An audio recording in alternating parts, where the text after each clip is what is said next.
Ontem você chegou, hoje sou eu, todos iguais. Jesus está chamando, vem, meu irmão.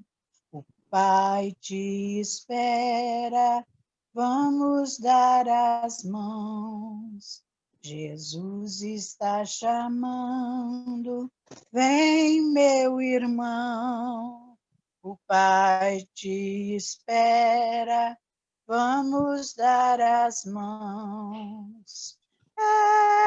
Perdoando mais uma vez que vou seguindo as leis de Deus. Jesus está chamando aos que choram de dor.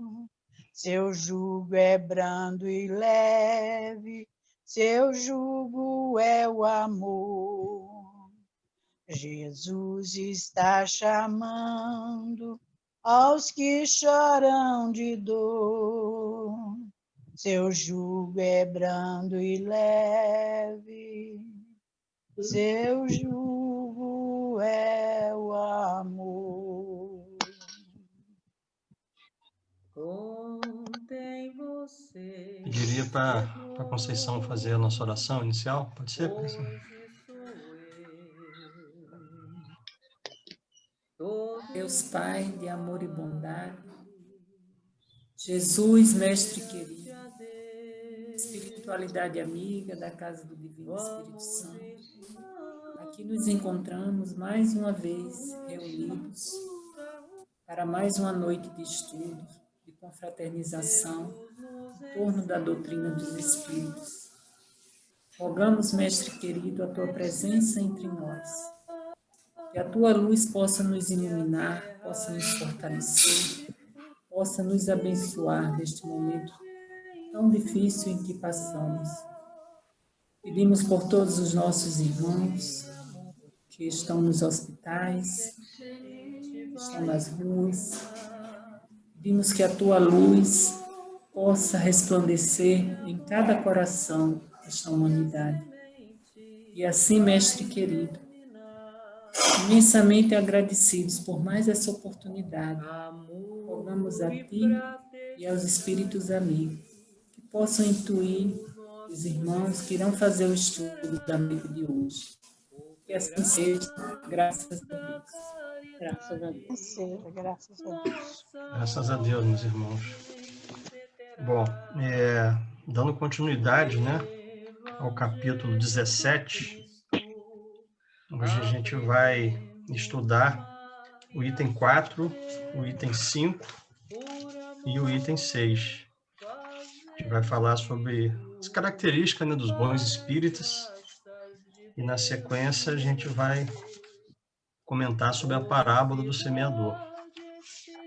Lembrando que na semana passada a gente comentou sobre os 19 itens, né, que compõem as características do homem de bem. A gente viu que é bastante coisa, né? Essa questão de ser homem de bem, né? Atualmente está meio vulgarizado esse termo, né? Todo mundo se acha, né? Homem de bem, mas a gente viu que por mais que a gente se esforce para ser um homem de bem, falta muito ainda para a gente ser, né? E além disso, né? A gente vai ver o que caracteriza também, né? Além de ser homem de bem, de ser cristão, né? De seguir os preceitos do cristianismo, que ainda depende, né? De ser espírita. O espiritismo é um dos caminhos, né? Que a gente tem, a religião dos espíritos, é que mais esclarece, que mais nos mostra as verdades, mas a gente sabe que o caminho que a gente tem que seguir é o caminho do amor, o caminho da caridade, né? E aí, às vezes, né, a gente tem pessoas de outras religiões que não são nem cristãos que seguem esse caminho muito melhor do que a gente, né? Praticando, né, a bondade, praticando o amor. Então, a gente tem que ter, assim, esse cuidado, né? Para não se achar nunca dono da verdade.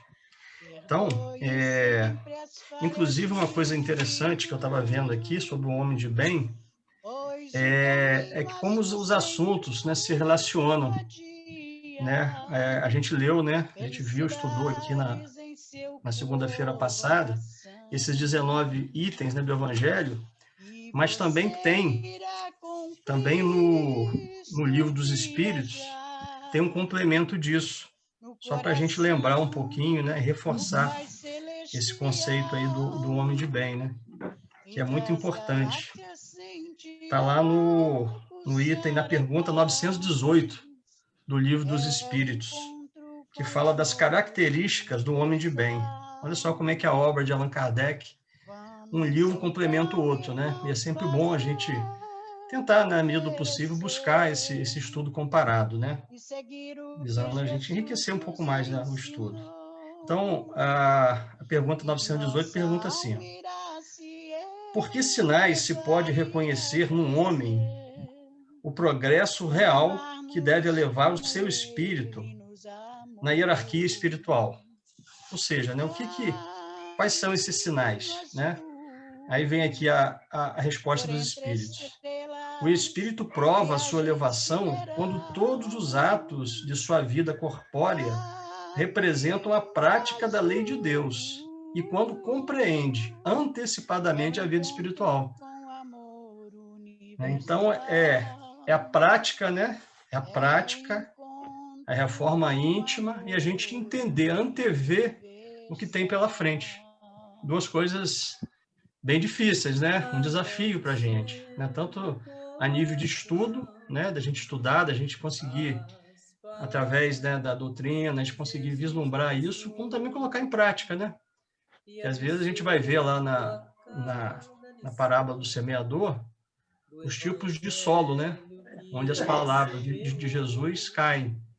E a gente vai ver que, às vezes, em muitas circunstâncias da nossa vida, a gente pode, né, ter passado por vários desses solos aí na nossa vida e ainda está passando ainda, né?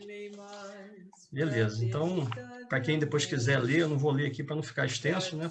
Mas é bem interessante esse item, que depois vem um comentário, né, que Kardec faz sobre essa resposta dos espíritos. Então fica aí a curiosidade aí de quem quiser depois buscar a questão 918 do Livro dos Espíritos. Bom, então vamos lá. Os bons espíritas. Bem compreendido, mas sobretudo sentido, o espiritismo leva aos resultados acima expostos, que caracterizam o verdadeiro espírita como cristão verdadeiro, pois que um é o mesmo que o outro. O espiritismo não constitui nenhuma nova moral, apenas facilita aos homens a inteligência e a prática da do Cristo, facultando fé inabalável e esclarecida aos que duvidam ou vacilam. Então, o espiritismo tem esse papel, né, de esclarecimento, né, de levantar o véu das verdades, né, pelo menos, né, uma grande parte delas, né, óbvio que nem tudo nos cabe conhecer ainda, né, tem muita coisa ainda para ser revelada, mas a gente tem o básico, a gente tem muito mais do que o básico, as obras aí de Allan Kardec, né, de André Luiz, de Emmanuel, enfim, que já nos trouxe muitas verdades. Então, não é falta de conhecimento. Aí a gente tem que partir para a questão do esforço pessoal, né? Vamos lá. Muitos, entretanto, dos que acreditam nos fatos das manifestações, não lhes apreendem as consequências, nem o alcance moral. Ou se os apreendem, não os aplicam a si mesmos. A que atribuir isso? Alguma falta de clareza da doutrina? Não, pois que ela não contém alegorias, nem figuras que possam dar lugar a falsas interpretações. A clareza é da sua essência, mesmo, e é de onde lhe vem toda a força, porque a faz ir direto à inteligência. Nada tem de misteriosa, e seus iniciados não se acham de posse de qualquer segredo oculto ao vulgo. Então, a gente vê que a doutrina, ela vem desmistificar, né, os dogmas, os mistérios, né, o sobrenatural, tudo aquilo que a gente já vem de séculos e séculos, né, com aquelas crenças, né, acreditando que as verdades, né, a justiça divina, que Deus era um Deus punitivo, né, que nos castigava, né, enfim. Então a gente percebe que não é nada disso. Tudo que a gente sofre nessa vida é decorrente daquilo que a gente plantou, nos nossos atos, nessa vida e em vidas pregressas. Então o Espiritismo ele vem tirar esse véu, né, que durante séculos e séculos nos obscurecia a nossa visão. Então é essa a importância. Será então necessária para compreendê-la uma inteligência fora do comum? Não. Tanto que há homens de notória capacidade que não a compreendem, ao passo que inteligências vulgares, moços mesmos, apenas saídos da adolescência, lhe apreendem com admirável precisão os mais delicados matizes. Provém isso de que a parte, por assim dizer, material da ciência somente requer olhos que observam, enquanto a parte essencial exige um certo grau de sensibilidade, e que se pode chamar maturidade do senso moral. Maturidade que independe da idade e do grau de instrução, porque é peculiar ao desenvolvimento, em sentido especial, do espírito encarnado. Então, né, a gente costuma, às vezes, né, não, o espiritismo é complicado, né, ou tem termos rebuscados, a gente precisa ter uma inteligência, uma cultura, um saber profundo. Nada disso. Na verdade, é muito simples. Nas verdades espíritas são simples. Basta que a gente tenha, né, olhos de ver e ouvidos de ouvir. Que o nosso coração esteja maduro o suficiente. A gente já tenha modificado os nossos hábitos, em grande parte, né? Que a gente esteja, na verdade, aberto para poder compreender, para poder praticar, para poder aceitar. Que às vezes, até assim, quando a gente tem, né, se julga, né, detentor de um conhecimento, de uma cultura muito grande, o orgulho nos sufoca. A gente fica achando que, não, isso aí é balela, isso aí é coisa antiga, é demodê, isso aí é uma coisa que não me convence. Isso é o quê? Isso aí é o orgulho, né? Que não nos deixa vislumbrar as verdades, né? Isso aí a gente, né, com certeza já caímos muito nessa armadilha. E continuamos caindo, né, do orgulho e do nosso egoísmo, né? Então, vamos lá.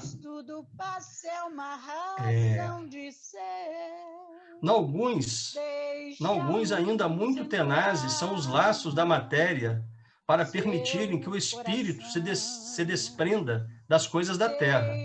A névoa que os envolve tira-lhes a visão do infinito, de onde resulta não romperem facilmente com os seus pendores, nem com seus hábitos, não percebendo haja qualquer coisa melhor do que aquilo de que são dotados. Tem a crença nos espíritos como um simples fato, mas que nada ou bem pouco lhes modifica as tendências instintivas. Numa palavra, não divisam mais do que um raio de luz, insuficiente a guiá-los, e a lhes facultar uma vigorosa aspiração, capaz de lhes sobrepujar as inclinações. Atém-se mais aos fenômenos do que à moral, que lhes afigura sediça, né? Quer dizer, banal, né? E monótona. Então, a moral, ela é banal, ela é uma coisa, né, que é piegas, que é... Ele quer o quê? Ele quer vir para a casa espírita para poder ver os fenômenos, ver a mediunidade, ver as manifestações dos espíritos. Ou seja, satisfazer a curiosidade, né? E aí a gente tem que tomar bastante cuidado com isso, né? Quando a gente for para a casa espírita, cada um vai por uma razão, vai um momento de vida, né?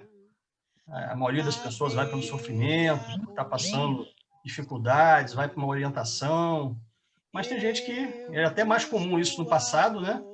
Aquela questão da curiosidade dos fenômenos, né? das manifestações, dos efeitos físicos, né? Que eram realmente extraordinários, né? Vide, né, Peixotinho aqui em Macaé, Então, as pessoas realmente se atraíam por esse tipo de coisa, né? Na época também de Allan Kardec, né, o fenômeno das mesas girantes, era um espetáculo, né? E agora pouco se aprofundavam no estudo, na parte moral da doutrina, aquela parte que realmente, né, leva a gente a refletir sobre aquilo que a gente precisa mudar, sobre os nossos pecados milenares, né? Sobre o homem velho, né, que habita dentro da gente, que a gente está em constante luta, né, contra ele, né? Mas é difícil, mas a gente está no caminho. Então, vamos lá. Então, o que eles fazem, né? Pedem aos espíritos que incessantemente os iniciem em novos mistérios, sem procurar saber se já se tornaram dignos de penetrar os arcanos do Criador, né? Os segredos, as verdades, né? Que não são segredos, né? É o conhecimento, né? Estes são os espíritas imperfeitos, alguns dos quais ficam a meio caminho ou se afastam de seus irmãos em crença, porque recuam ante a obrigação de se reformarem, ou então guardam as suas simpatias para os que lhes compartilham das fraquezas ou das suas prevenções. Contudo, a aceitação do princípio da doutrina é um primeiro passo, que lhes tornará mais fácil o segundo, noutra existência. Então, a natureza não dá saltos, né?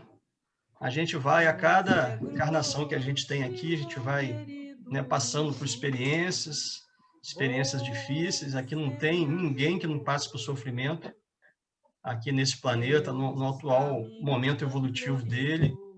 Então, esse sofrimento é o buril, né? É o nosso burilamento. Faz a gente cair, faz a gente levantar, faz a gente ir adiante.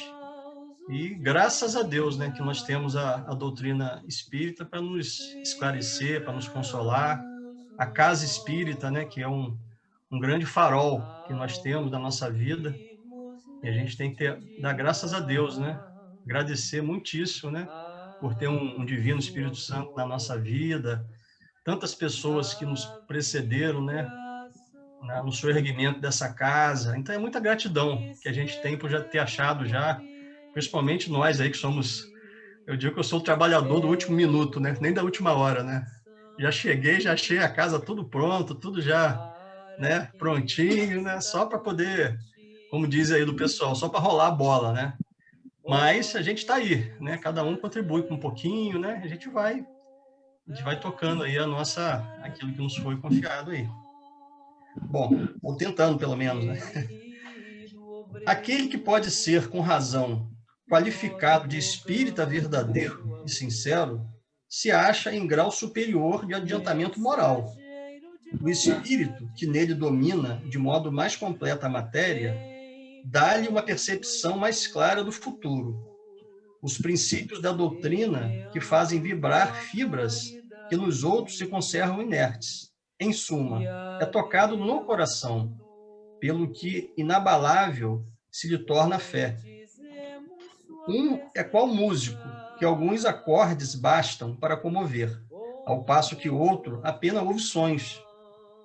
Reconhece-se o verdadeiro espírita pela sua transformação moral e pelos esforços que emprega para domar suas inclinações mais. Então, aí está grifado, né, no nosso livro, a gente tem que dar mais um grifo aí. Aí está dando o nosso caminho aí, que a gente precisa buscar, né? Vou ler de novo. Reconhece-se o verdadeiro espírita pela sua transformação moral e pelos esforços que emprega para domar suas inclinações mais. Enquanto um se contenta com o seu horizonte limitado, outro, que aprende alguma coisa de melhor, se esforça por desligar-se dele e sempre consegue, se tem firme a vontade. Então, a gente tem, né, como exemplo maior disso, que Deus nos enviou para a Terra, está lá na questão 625 do Livro dos Espíritos, mais uma vez.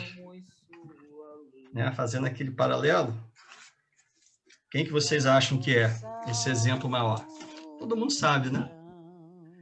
É Jesus, é isso mesmo. Jesus, né?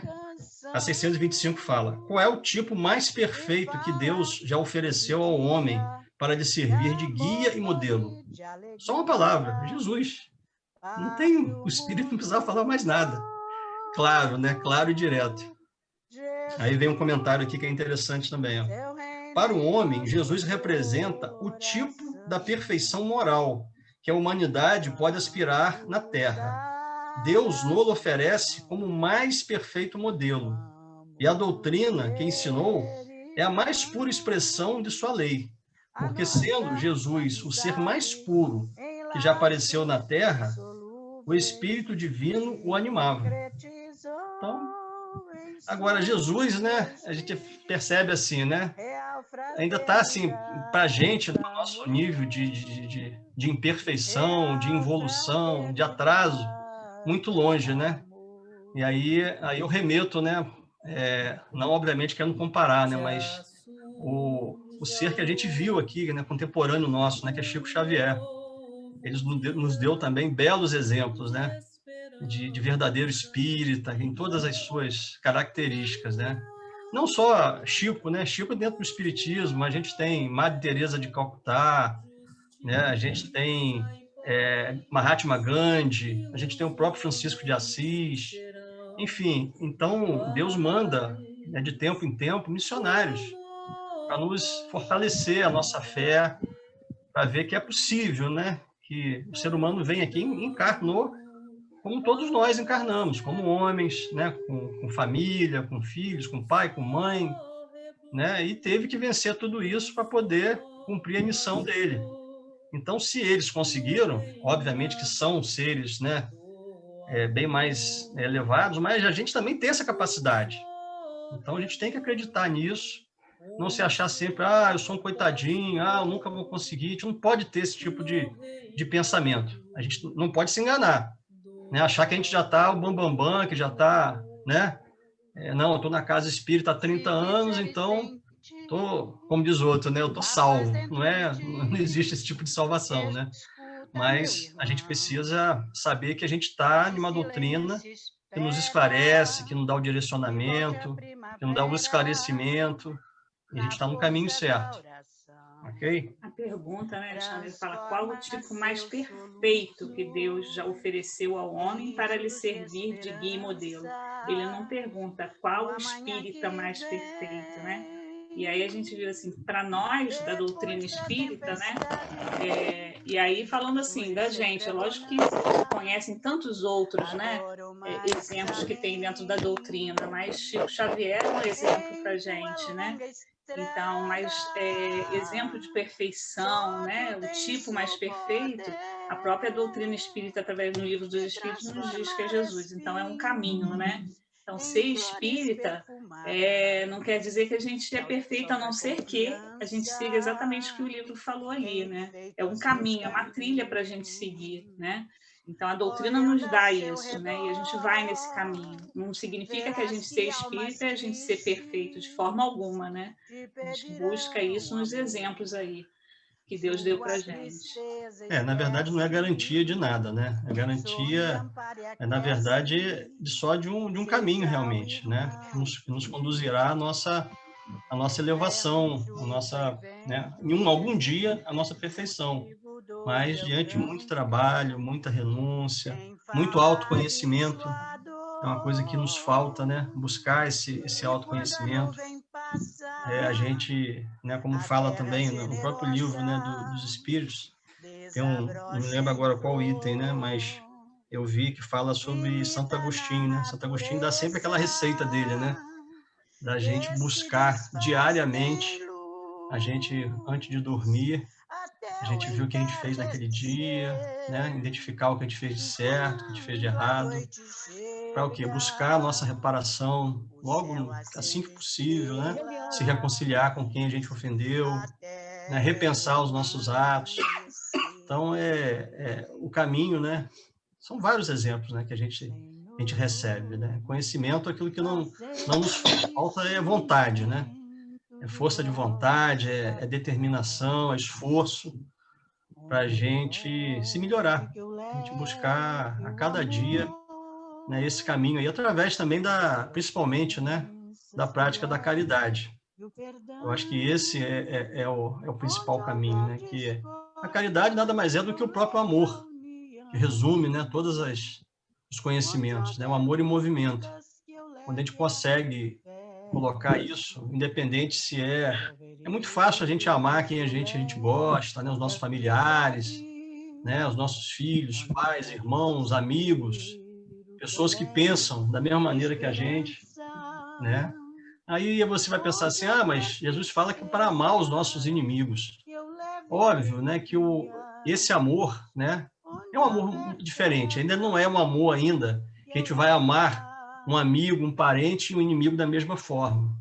Mas a gente tem que procurar entender, orar por ele, né, aquele que está nos perseguindo, né, e não ter um sentimento negativo, né, por essas pessoas. Quando a gente lembrar de uma coisa ruim que a pessoa nos fez, a gente, né, lembrar que poderia ter sido a gente também, que em muitos momentos, né, se aquela pessoa está fazendo aquilo ou fez aquilo, a gente não sabe que a gente fez aquela pessoa no passado, né, com certeza não foi gratuitamente, né, e aí estava passando, né, uma apresentação que eu vi, uma palestra, né, o palestrante ele deu o exemplo, né, que ele começou a frequentar a casa espírita, ir nas reuniões de desobsessão, e lá ele foi defrontado por um espírito, né, que estava ali como perseguidor dele.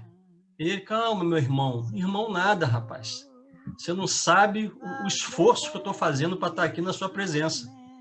Pelo mal que você fez a mim, pelo mal que você fez à minha família, né, em vida passada. Aí ele ficou assustado com aquilo, mas, meu irmão, não, mas tudo bem. Eu estou me esforçando, você me perdoa, eu não posso mudar mais meu passado, eu posso mudar daqui para frente. Aí o Espírito falou assim, eu estou vendo que você está se esforçando, e por isso eu vou parar de te perseguir, mas não consigo te perdoar ainda. Né? E aí, depois de muitos anos, aquele Espírito se transformou num trabalhador da casa. Porque ele fala que continua estudando ali, os estudos da casa ajudam muito. Isso. A importância do nosso trabalho lá, né? Exatamente. Né? Os espíritos estão participando junto com a gente, né? E a gente atrai aquelas companhias, né, que estão ligadas a gente, né? Tanto para o nosso bem, quanto também as nossas dívidas do passado, né? Bom, deixa alguém comentar aí alguma coisa, a gente mudar para outro item, fica à vontade, pessoal. Ajuda aí.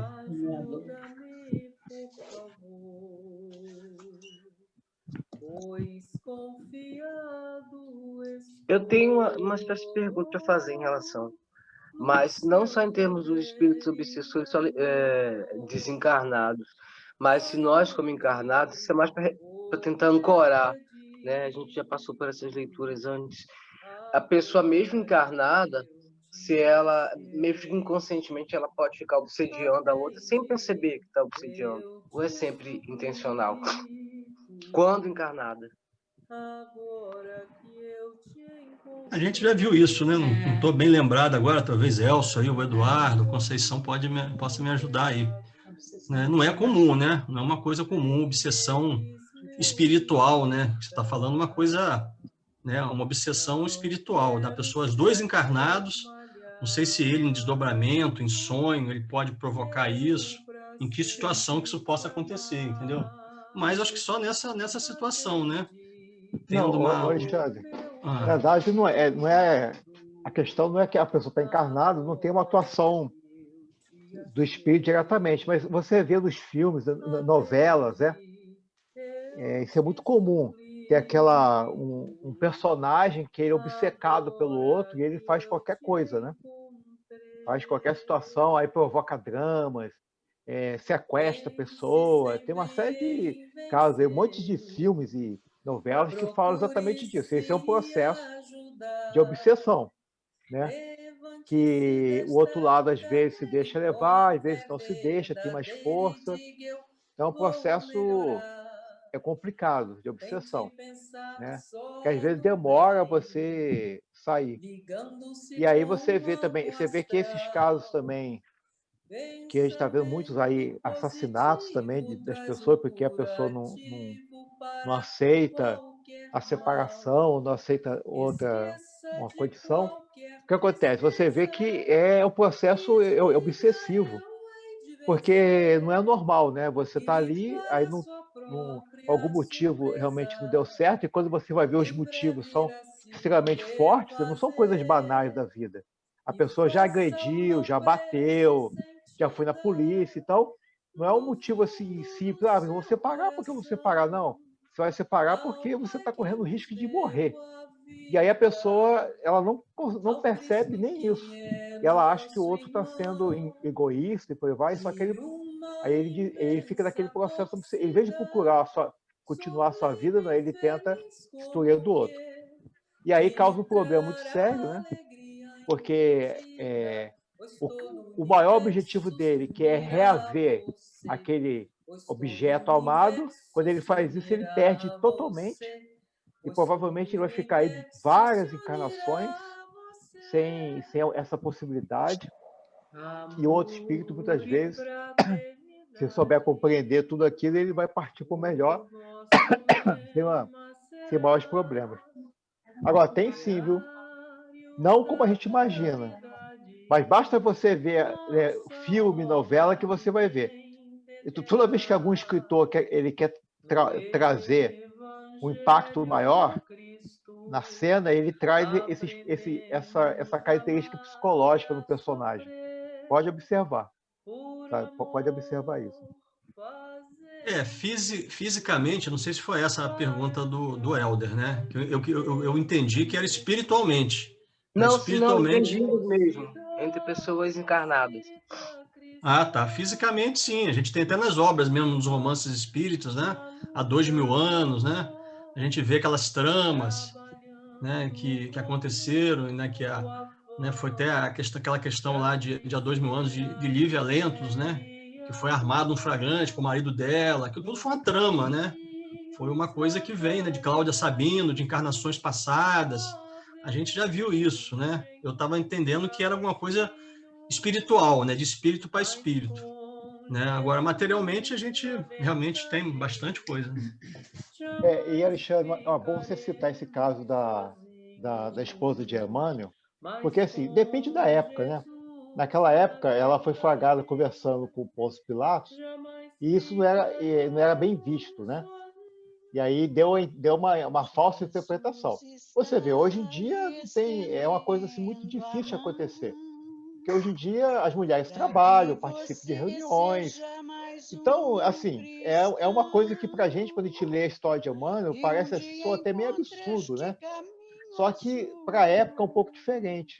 O costume da época, então, leva a entender isso, e a fama de Pôncio Pilatos também já não era boa. Então tem toda uma coisa aí, mas você vê, hoje em dia, isso não tem efeito, né? Você vê como é que evolui o mundo, né? Você vê que hoje em dia não tem, você vê hoje tem mulheres que são presidentes, primeiro-ministros, senadores, e são feitas reuniões, né? Advogadas, a grande parte são advogadas, e elas conversam sozinho com a pessoa, com o outro lá que está precisando. Então, você vê que é uma situação, foi bom você lembrar isso, porque você vê como é que os costumes mudaram ao longo dos 2000 anos aí que você citou. É verdade. Naquela época, a mulher de César, né, não tinha que ser só honesta, tinha que parecer honesta. Você vê como é que era a sociedade patriarcal, né? Cobrava esse posicionamento das mulheres de uma forma absurda, injusta, né? Não tinha nessa de igualdade, né, como tem hoje, apesar de ainda tem muito que melhorar, né? Enfim, tudo é uma evolução, né, contínua aí. Bom, algum outro comentário, pessoal? Bom, então a gente pode ir para o item 5, parábola do semeador. Essa parábola do semeador, ela é muito rica. Eu acho que talvez uma das parábolas mais rica, né, que Jesus nos levou e que os evangelizadores, né, colocaram para a gente, rica em detalhes, né, tanto Mateus fala sobre ela, né, tem uma coisa de Lucas também que eu já vi em algum outro lugar. Enfim, vamos ler e vamos tentar interpretar, né, que na verdade Jesus falava por parábolas para que as pessoas pudessem, né, absorver um pouco do conhecimento dele, né? Você vê que até hoje, né, muita coisa ainda não foi compreendida, apesar de todo o esforço, né, que ele fez para ensinar através, né, de histórias, né, que são as parábolas, colocar exemplos práticos, exemplos que eram dentro do contexto daquela época, né? E vamos então tentar absorver um pouco desse conhecimento. A gente já conhece, mas é sempre bom a gente estar relembrando, né? Então, parábola do semeador. Naquele mesmo dia, tendo saído de casa, Jesus sentou-se à borda do mar. Em torno dele logo reuniu-se grande multidão, pelo que entrou numa barca, onde sentou-se, permanecendo na margem todo o povo.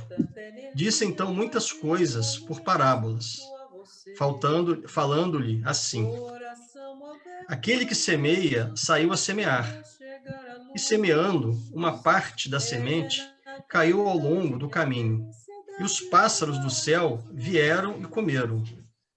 Outra parte caiu em lugar pedregoso, onde não havia muita terra. As sementes logo brotaram, porque carecia de profundidade a terra onde haviam caído. Mas, levantando-se, o sol as queimou, e como não tinha raízes, secaram. Outra parte caiu entre espinheiros, e este, crescendo, as abafaram. Outra, finalmente, caiu em terra boa e produziu frutos, dando algumas sementes 100 por 1, outras 70 e outras 30. Ouça quem tem ouvidos de ouvir. Está em Mateus. Aí vem aqui, continuando. Escutai, pois, vós outros, a parábola do semeador.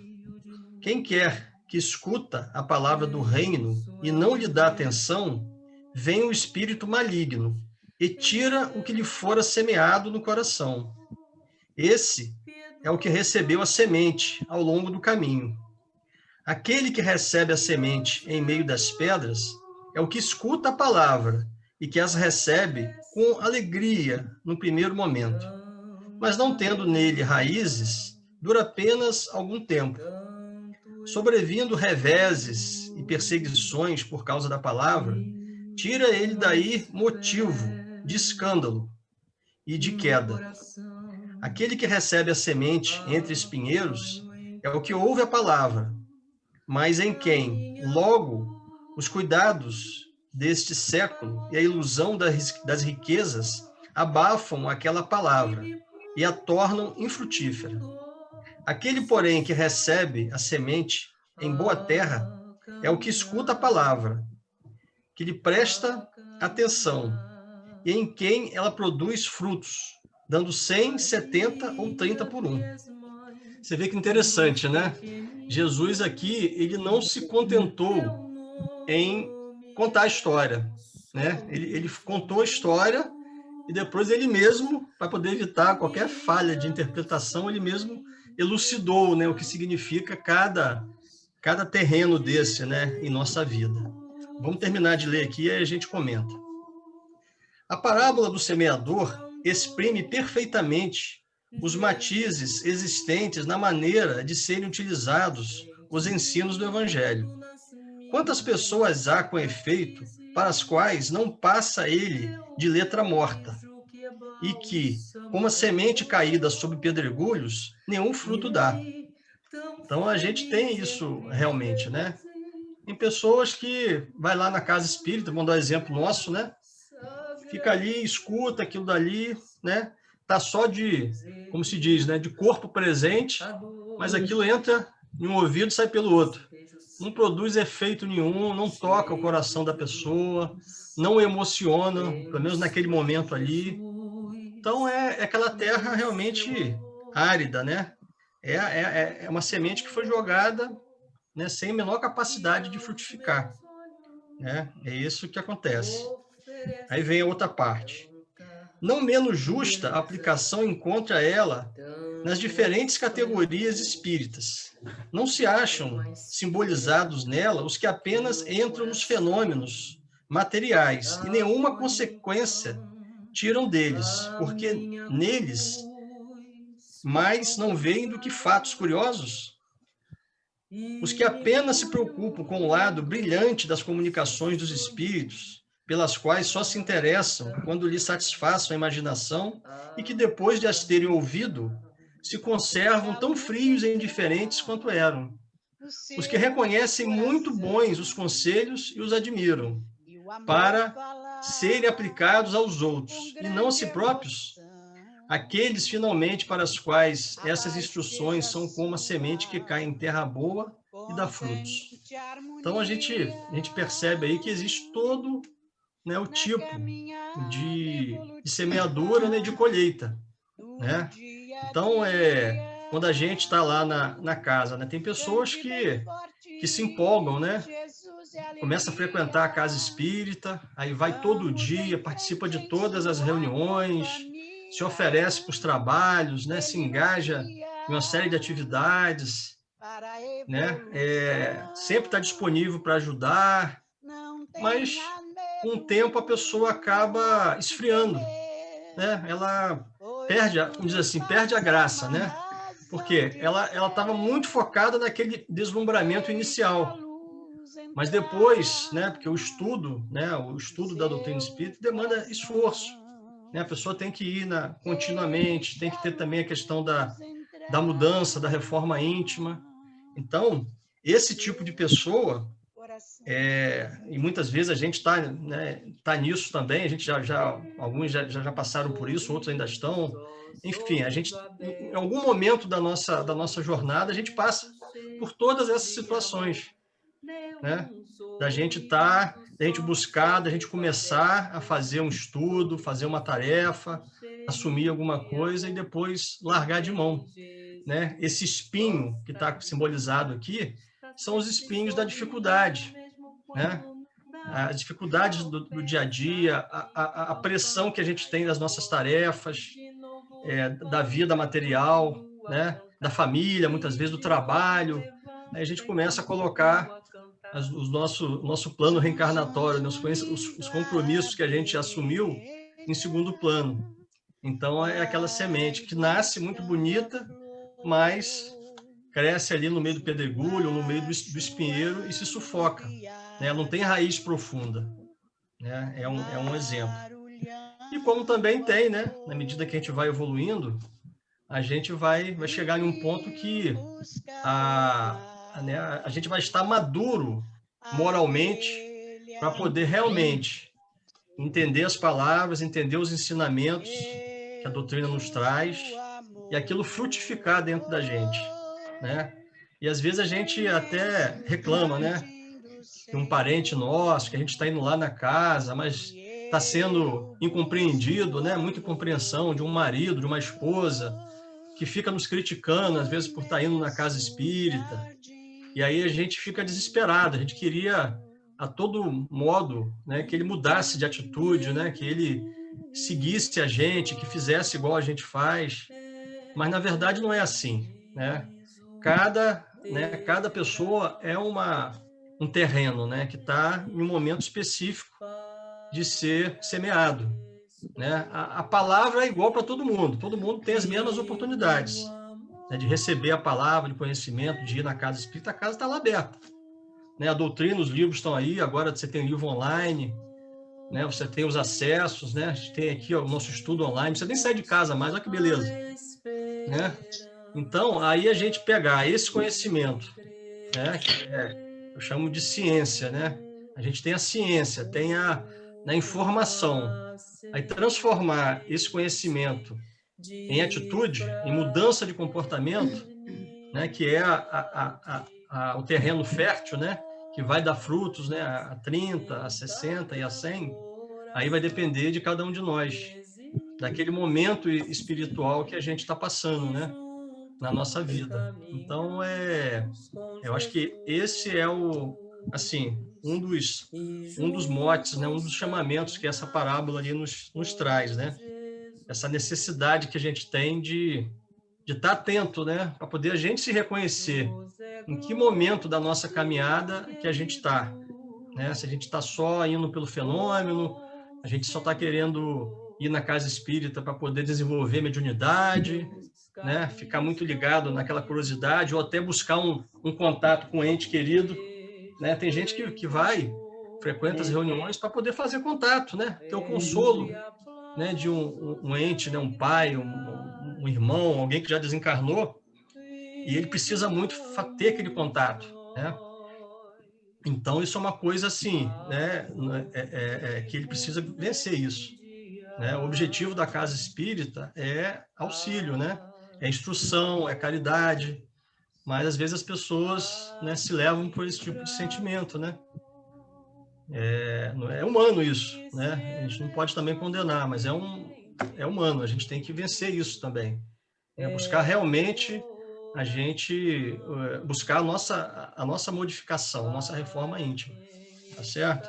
Então, não vou comentar mais, agora eu vou deixar vocês também enriquecerem aí, né? Eu tenho certeza que tem gente aí que gostaria de comentar também. Fique à vontade, Eduardo. Queria complementar aí sobre aquela questão da obsessão, é que o processo obsessivo ele pode acontecer tanto encarnados como encarnados, porque a obsessão é um processo em que um ser encarnado ou desencarnado, ele exerce sobre o outro a dominação através da sugestão, da coação, da inserção de ideias nessa pessoa. Então, é um processo em que eu tenho alguém que emite ideias, mas alguém que é receptivo à ideia. Essa recepção ela pode estar ligada a fenômenos de amor ou de ódio de passado, mas também pode estar ligada a fenômenos de nossa própria, vamos dizer assim, dos nossos próprios problemas. Então, por exemplo, uma pessoa que tem problemas com bebida, ela está receptiva à coação de outro que sintoniza com ela, identifica e começa a entrar com essas ideias para que, por exemplo, ela volte a beber, por exemplo. Um caso bem simples, né? Mas então, assim, só para complementar, né, na minha opinião, a obsessão é um fenômeno muito mais comum e muito mais abrangente, falando do mundo espiritual, porque o movimento dos espíritos ele é livre e ele caminha pela sintonia, e o mundo espiritual é vibração, né? É pensamento. No mundo físico, ele é um pouco mais diminuído, porque traz a experiência, a necessidade da gente também ter a comunicação viva entre as pessoas, mas as pessoas sentem as vibrações. E sem querer, a gente é aquela coisa das pessoas olhar para o cara e não entende, mas ele já sente que ali existe uma pessoa, vamos dizer assim, com essa sintonia. Eu lembro de um exemplo que Divaldo deu uma vez de uma palestra em que ele estava com uma pessoa que tinha um desvio de origem sexual, que estava tentando, vamos dizer assim, superar e tentando vencer esse problema. E essa pessoa começou a acompanhá-lo nas viagens, e ele estava assim, tipo, como se ajudando ele, né, para tentar ver se ele saía dessa sintonia. E aí, num dia, ele foi numa palestra e essa pessoa sumiu.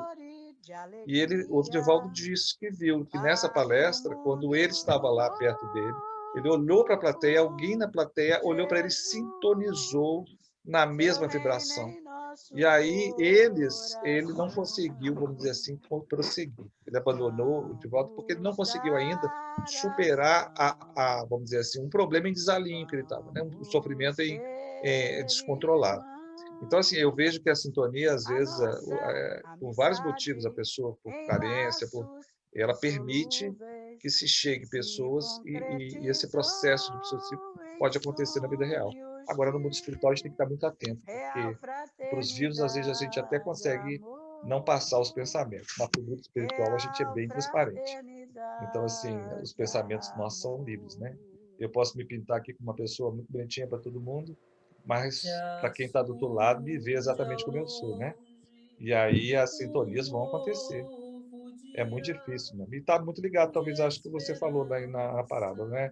Porque vencer os seus problemas é passar por cima disso, né? Das suas dificuldades, das sintonias, inclusive, que vão dificultar a superação.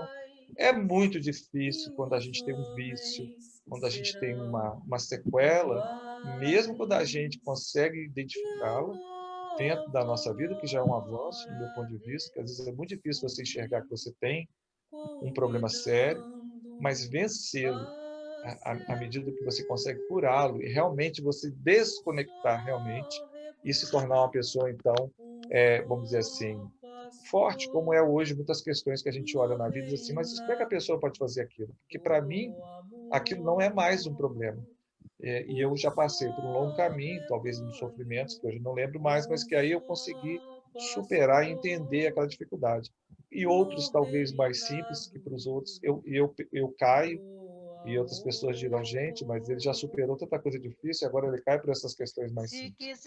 É dificuldade. Fácil para mim, eu faço para o outro, é difícil para mim. Então, esse ponto que você levantou aí da gente se melhorar nessa parábola, realmente é um desafio e realmente a gente tem que correr muito atrás, porque é difícil.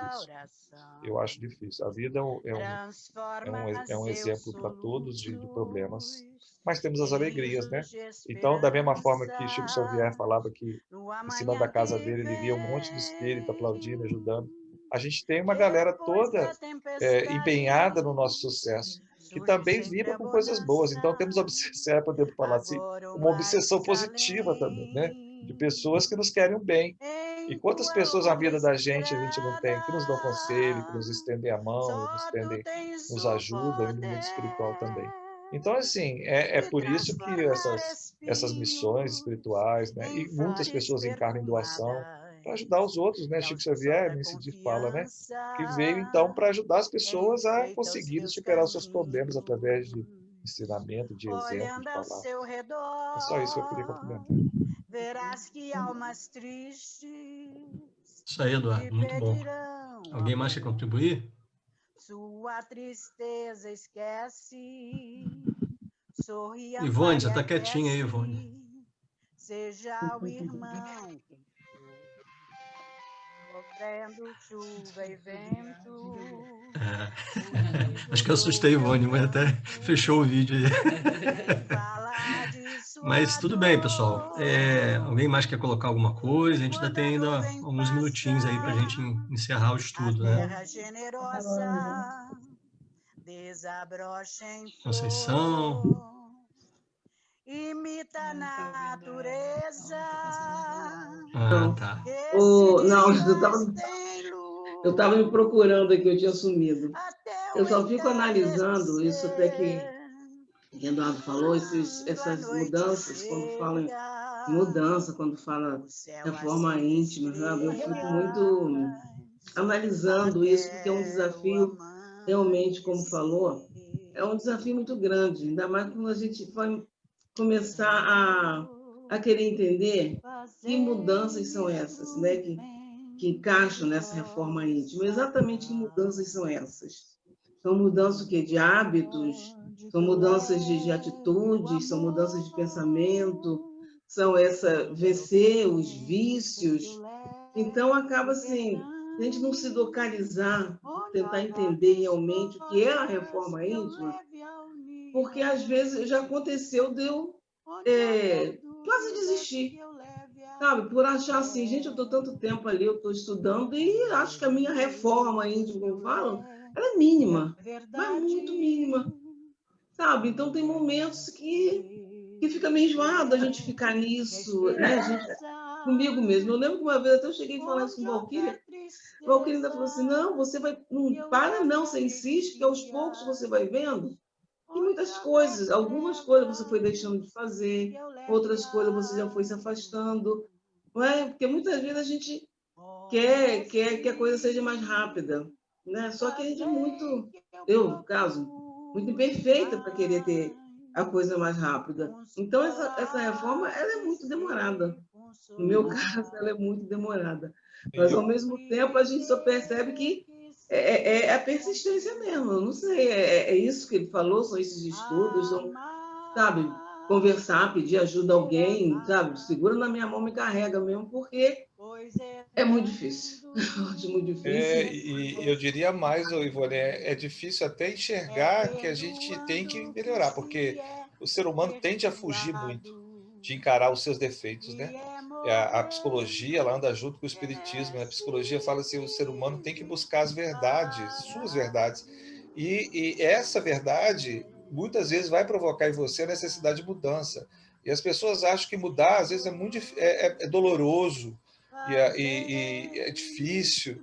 E aí ela acaba se acomodando na situação de sofrimento, achando que aquilo é o melhor para ela, porque ela tem medo do desconhecido na hora que ela muda, né? Então, assim, é difícil mesmo. Eu acho que é isso, você falou tudo. A reforma íntima é o grande desafio da gente, tanto parar para pensar nessa reforma, né?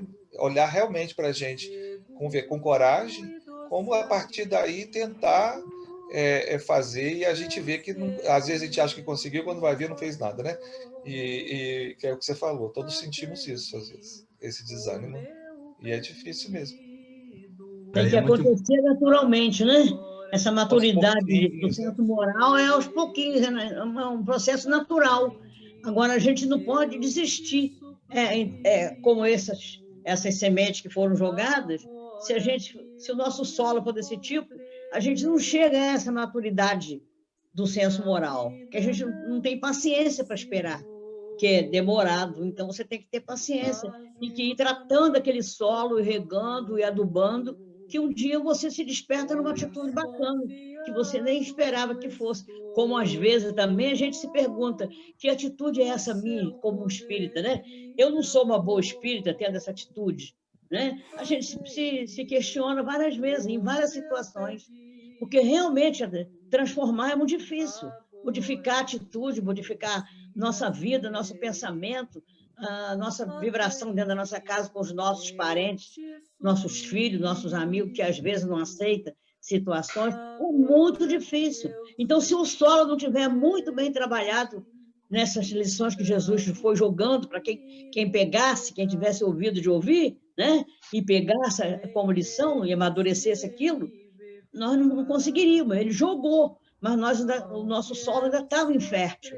Então, a proporção que a gente foi estudando, aprendendo, convivendo, vendo as verdades, a gente foi amadurecendo, o solo foi ficando fértil, e a gente foi nos pegando, de repente, numa atitude diferente. Poxa, antigamente eu não teria essa atitude, né? Eu teria feito melhor ou pior. Então, são esses questionamentos que fazem com que a gente vá amadurecendo e se transforme, quem sabe, daqui a pouco, em bons espíritas.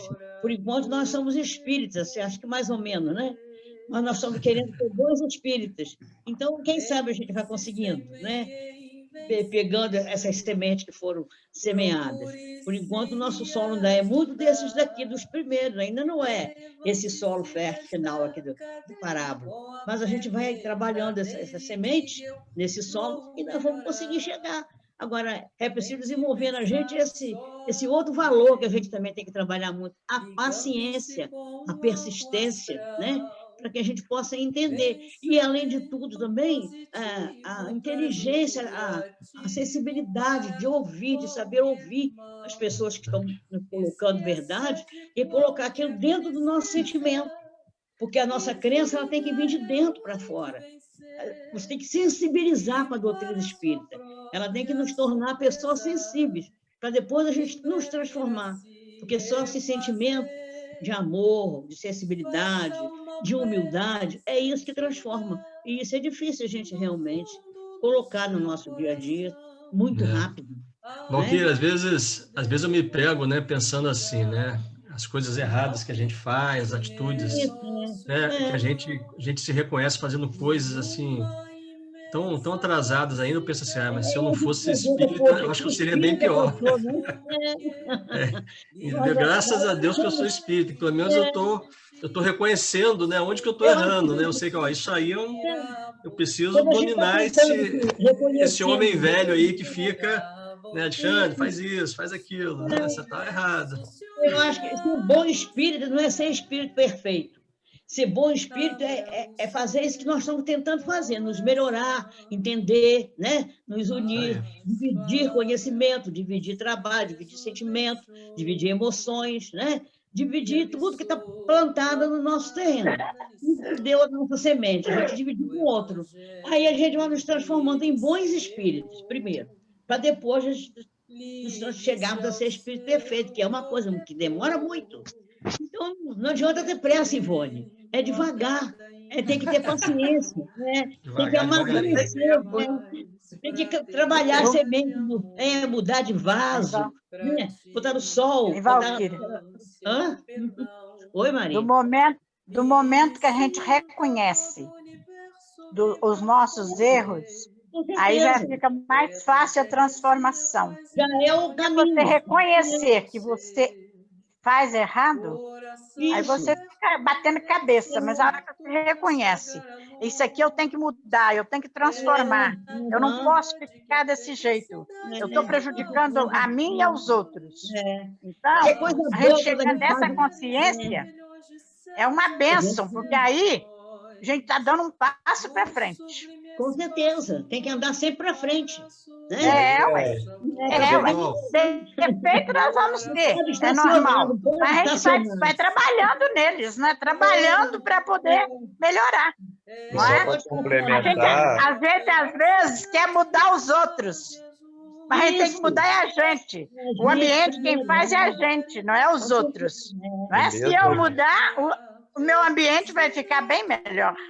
E mesmo quando a gente tiver... Eu acho a comparação dessa parábola, os nossos irmãos que vão às nossas casas espíritas, os irmãos que escreveram essas mensagens tão bacanas para a gente do mundo espiritual, que nos dão essas mensagens através de comunicações, esses estão jogando para nós as sementes.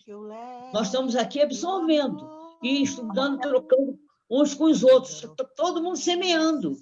Então, cada um jogando a semente que pode e cada solo fertilizando como pode, mas são todos nós estamos jogando semente no planeta, semente nos nossos irmãos e todos estamos acolhendo para poder fortalecer a cada dia. Então, pessoal, todos nós... Eu vou deixar agora Eduardo fechar o comentário e, na sequência, Eduardo, se você puder fazer a oração, eu te agradeço. Posso. É só para... Lembrei de uma mensagem que uma pessoa falou para Jesus em sonho, né, já no final da vida, quando virou para Jesus e disse que ele tinha acreditado que Jesus acompanharia ele o resto da vida, sempre estaria junto dele em todos os momentos, e que ele olhou para a vida dele para trás como se fosse as pegadas de uma areia de uma praia. E ele questiona Jesus que nos momentos mais difíceis da vida, onde ele caía, e ele só via duas pegadas, e que Jesus havia abandonado. E Jesus responde para eles que não, que nesses momentos ele o carregou no colo. Então, Ivone, e essa esperança eu sempre tenho de quando eu estiver no fundo, que mesmo no fundo, estarei no colo de Jesus ainda. Então, a mensagem é de amor, né? É de amor, então. O solo é o coração. Vamos agradecer a Jesus, ao nosso mestre, pelos momentos de vibração e de amor, pelas palavras e ensinamentos, que as nossas mentes podem se abrir e que nós possamos aprender, nos melhorar, e que mesmo nos momentos mais difíceis, em que a gente desanime, que a luz, o sopro de esperança e misericórdia de Jesus nos atinja, para que possamos revigorar, levantar, seguir em frente e confiar que de um dia depois do outro, devagar, a gente vai conseguir se tornar pessoas melhores e mais felizes. Abençoa todos os nossos familiares, Senhor, todas as pessoas que sofrem nesse momento de tanta dor, de tanta pandemia, tanto sofrimento, que eles possam saber que mesmo nesses momentos, o amor os atingirá, as vibrações positivas, e o amparo nunca será falta para ninguém. Esteja conosco todas as noites, todos os dias, e agradecemos mais uma vez por nossa reunião. Graças a Deus. Graças a Deus. Graças a Deus. Graças a Deus, meus irmãos.